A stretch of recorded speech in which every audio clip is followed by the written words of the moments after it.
2 Aprilia sur le podium au Sachsenring ce dimanche, 2. Et pourtant, aucune des deux, c'est celle de Jorge Martin, le leader du championnat, celui qui est censé être le patron de tout le projet Aprilia. Il finit 5e, planqué derrière une KTM. Pendant ce temps, 2 motos de chez Trackhouse, l'équipe cliente, entre guillemets, la petite structure, elles se battent devant et raflent les 2 places juste derrière Marc Marquez. Alors moi, j'ai une question qui me trotte dans la tête depuis l'arrivée. Qu'est-ce qui est vraiment en train de se passer chez Aprilia ? Et pourquoi le plus gros danger pour Jorge Martin, il pourrait bien porter exactement le même maillot que lui ?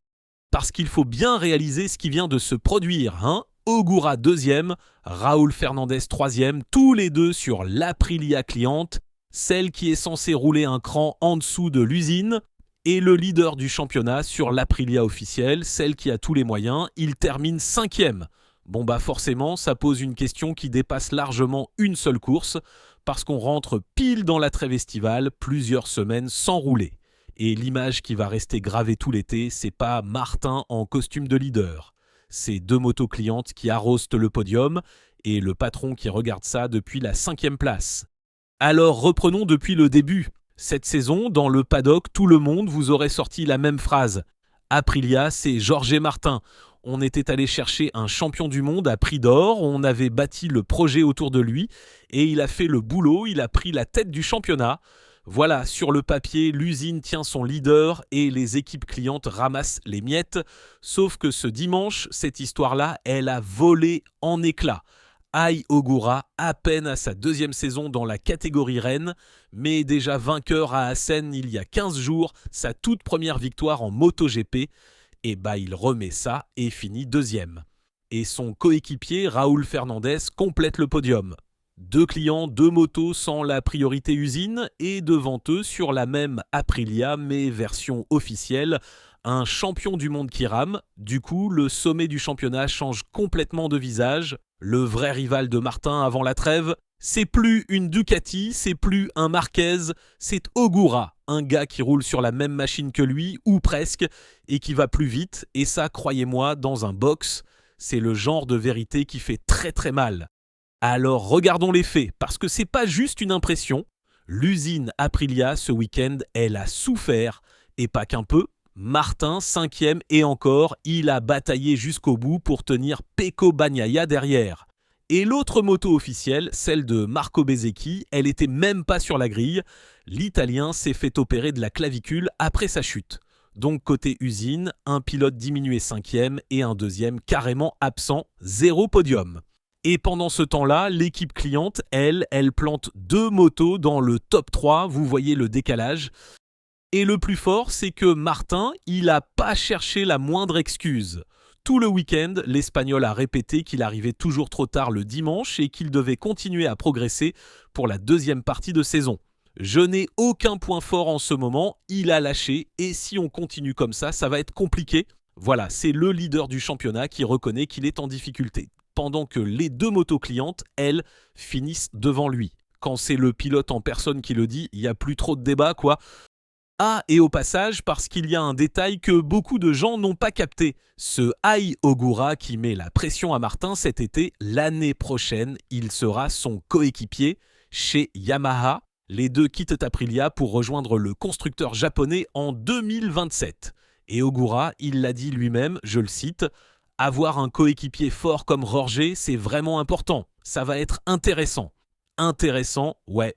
Le mec te déborde sur la piste aujourd'hui et dans quelques mois, il pose ses valises dans ton propre garage. Vous imaginez un peu l'ambiance ?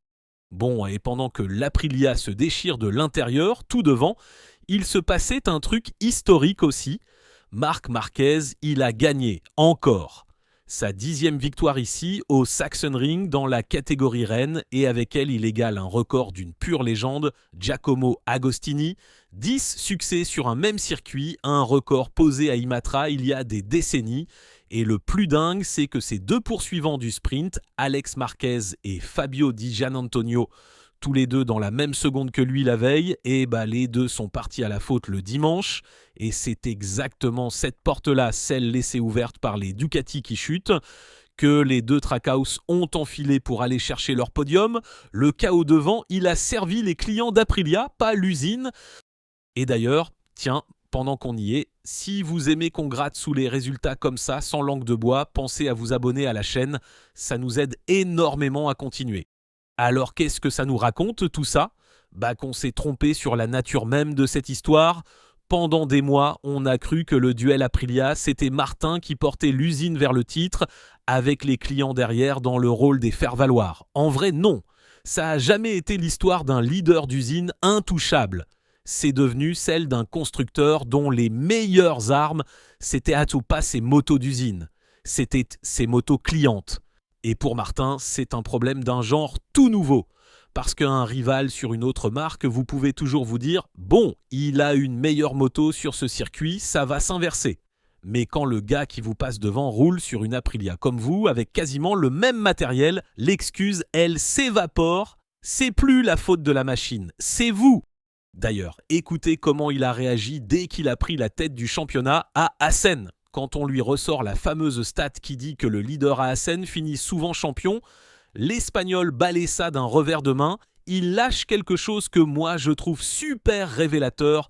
Honnêtement, ces statistiques, ça ne me dit rien, je m'en fiche un peu. C'est sûr que c'est mieux d'être premier que 8e. Mais franchement, je me fiche d'être premier, 2e ou 3e. À ce stade du championnat, c'est pas vraiment important. Alors, je me fiche d'être premier ou 3e, c'est pas important. Dans la bouche du leader du championnat, moi, j'appelle pas ça de la sérénité. J'appelle ça un pilote qui sent le sol bouger sous ses pieds. Et vous, franchement, dites-le moi en commentaire. Ce Martin-là, c'est de la maturité ou c'est un mec qui a déjà la tête ailleurs ? Alors le verdict, pour moi, il est assez clair. Le vrai danger pour Jorge Martin cette saison, il vient pas du tout de là où tout le monde regarde. C'est pas la Ducati de Bagnaia qui l'a même pas battu ce dimanche.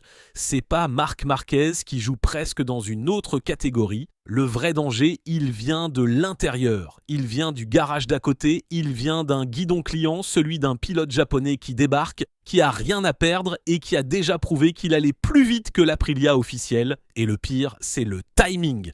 Cette image-là, elle va rester figée tout l'été. 2 Trackhouse sur le podium et le leader coincé 5e. Ogura, rival numéro 1 de Martin, personne l'avait écrit en début de saison. Et pourtant, à la reprise, c'est exactement le duel qui nous attend. Martin est toujours en tête, oui, mais pour la première fois, il est chassé par sa propre maison. J'espère que cette vidéo vous a plu, et si elle vous a plu, n'hésitez pas à la liker, la partager et à lâcher votre avis en commentaire. Et vous, du coup, vous êtes team qui pour cette deuxième partie de saison ? Martin qui tient bon jusqu'au bout ou Ogura qui va lui piquer la couronne ? Dites-moi tout, ça m'intéresse vraiment. On se donne donc rendez-vous très vite pour la suite.